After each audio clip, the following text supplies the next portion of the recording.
Oi, eu sou a Rafaela, professora de História aqui da Rede Municipal do Rio de Janeiro. Sou uma mulher branca, de cabelos curtos e escuros. Estou usando uma blusa com fundo preto, com flores vermelhas, amarelas e verdes. E essa é a nossa aula. Bem, mas antes de começar a aula, eu tenho uma perguntinha aí para você de casa. Quando eu falo a palavra imigrante, o que vem na sua cabeça?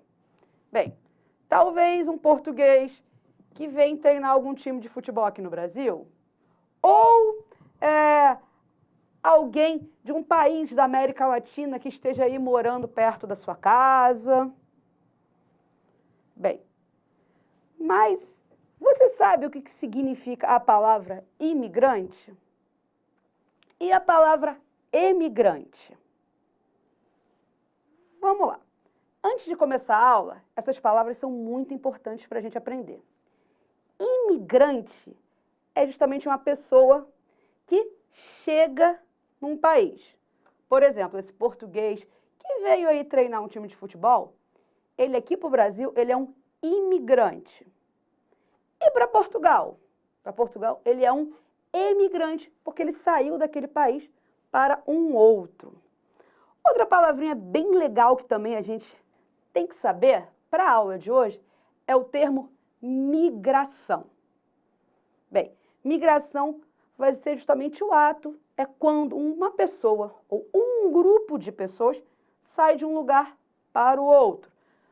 Pode ser de um país, como o exemplo que foi dado, mas também pode ser de um estado ou de uma cidade.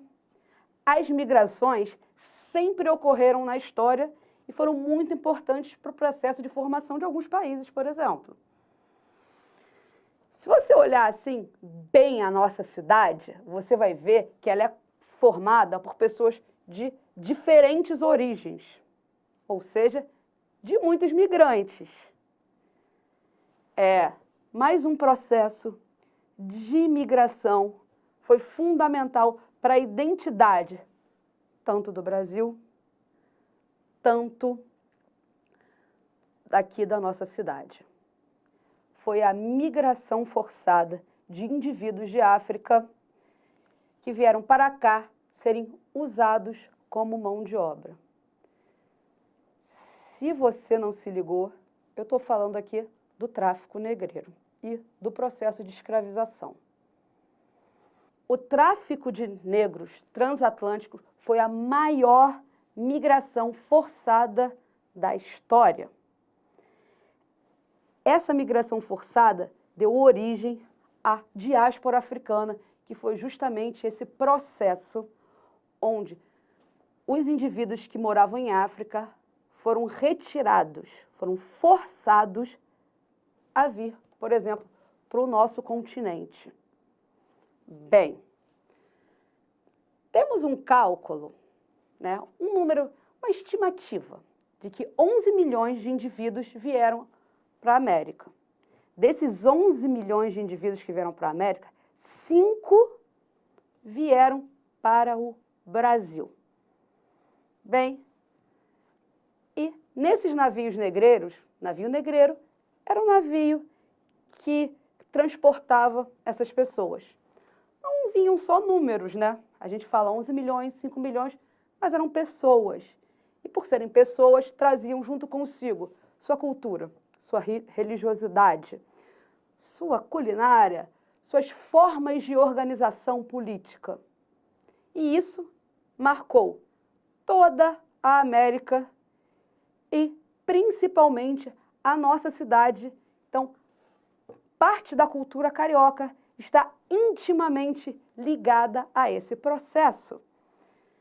E a gente vai ver na aula de hoje que muitos dos nossos traços vieram justamente desses indivíduos que foram forçados a sair de África. Então, vamos lá. Vocês sabiam ali que em torno de 1583, perdão aqui porque às vezes a gente escorrega nos números, tá? Mas 1583 foi dada a primeira concessão para traficar seres humanos, os indivíduos de África, aqui para a capitania do Rio de Janeiro. Cara, mas de que parte de África a gente está falando? Porque a gente tem que lembrar que a África é um continente, né? Então, a gente vai ver aqui no mapinha as principais locais de África de onde esses indivíduos saíram. Gente, olha o mapa da África aí.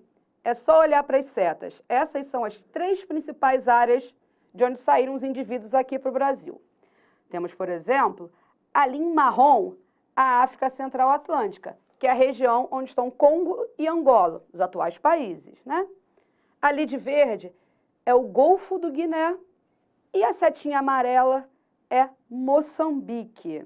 São as 3 principais áreas de onde saíram indivíduos aqui para as Américas. Ali entre 1790 e 1800, vou dar uma colinha aqui, galera, e 30, você tem uma estimativa que a cada 10 africanos que moravam aqui no Rio de Janeiro, 8 eram da região que hoje são Congo e Angola, que são a cultura banto. Ou seja, o Rio de Janeiro tem muitas características da cultura banto. E para falar disso, a gente vai para uma região aqui da cidade que fica ali na zona portuária, não sei se você já ouviu falar. Ela se chama Pequena África. Vamos dar uma olhadinha no mapa, se você não sabe, para localizar? Gente, a Pequena África, ela corresponde aos bairros da Gamboa, Saúde, Santo Cristo. Ela era maior ali no século XVIII. Ela ia até a Praça 11. Esse nome foi dado pelo Heitor dos Prazeres. O cara é pintor, sambista, multi-instrumentista, muitas coisas. E você já deve imaginar de onde vem esse nome. Sim, é pela quantidade de africanos escravizados e libertos que viviam nessa área. Então, por que tinham tantos africanos libertos e escravizados que andavam ali por essa área que chamava-se Pequena África? Ali tinha um porto. E esse porto é considerado o porto em que mais recebeu indivíduos de África nas Américas. Se você não está sabendo, eu estou falando dele, do Cais do Valongo. Vamos olhar a fotinho do Cais do Valongo aí.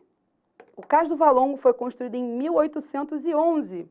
E olha só, ele tinha o objetivo de levar um porto para longe do centro do Rio de Janeiro. Lembrando que esse Rio de Janeiro de 1811 é bem menor do que o Rio de Janeiro de hoje, não é?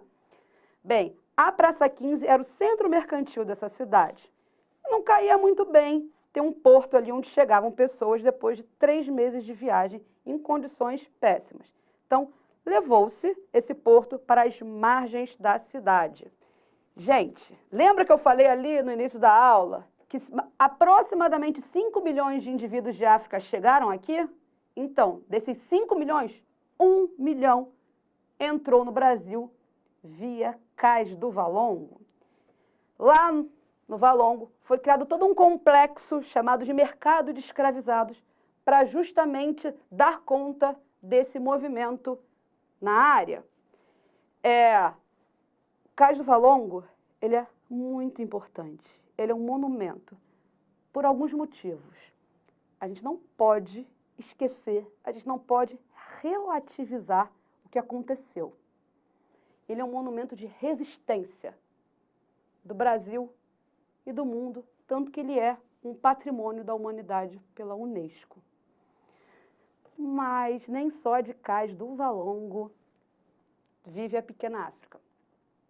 Ali perto também tem chamado o Largo dos Estivadores, que é um lugar onde muita agitação política. Por exemplo, foi criado um dos primeiros sindicatos dos estivadores da cidade do Rio de Janeiro. Já falei de Cais do Valongo, já falei da questão política.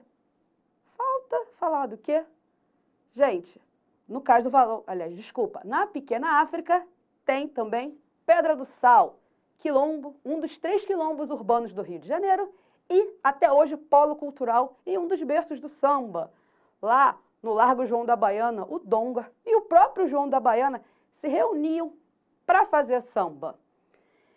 Vamos lembrar ali que no século XIX, o samba era visto, era criminalizado, era perseguido pela polícia. Como assim? Isso mesmo, qualquer batuque vai ser música feita com tambor. samba está incluído. Era mal visto, era crime. Inclusive, uma pessoa podia ser presa portando pandeiro na rua. Então, e como é que o samba resistiu? Tem uma participação muito séria da comunidade africana aí, devido às casas de religião de matriz africana e também os zungus. O que são os zungus? São áreas de convivência justamente desses africanos, libertos, escravizados. Bem, e tem uma coisa muitíssimo interessante nesse processo, é a liderança, a importância das tias, mulheres negras. Elas ajudaram bastante nesse processo de resistência do samba. Tem uma em especial, que eu vou citar aqui, que é nome de escola municipal aqui do Rio de Janeiro, que é a Tia Ciata. Vamos ver uma foto da Tia Ciata? A Tia Ciata é Hilária Batista de Almeida. Ela nasceu em Santo Amaro da Purificação, na Bahia, em 1854. Mas não só a Tia Ciata foi importante, a gente pode citar outras tias também, Tia Carmen, Tia Bebiana. Então, o samba, como resistência, ele deve muito a essa liderança de mulheres negras ali da pequena África. Bem, a gente viu aqui na aula de hoje, justamente como a cultura de Congo e Angola estão presentes na identidade aqui de nós cariocas. A aula está acabando, mas não sem antes um desafio. Bem, vocês repararam como a identidade carioca, ela tem uma parte, ela tem um traço significativo da cultura africana, especificamente da etnia Banto, atuais Congo e Angola. Então, eu vou lançar duas questões aí para você pensar, para você refletir. Bem, começamos a aula falando sobre os imigrantes. Então, pensa. Você acha que os imigrantes que vieram justamente desses países, Congo e Angola, que têm uma relação bem íntima com a cultura carioca, eles são bem tratados aqui no Rio de Janeiro? Você acha que esses imigrantes, eles têm um tratamento justo? Eles sofrem algum tipo de preconceito? Bem, fica aí para você pensar em casa. Eu já vou me despedindo. Até a próxima e tchau, tchau.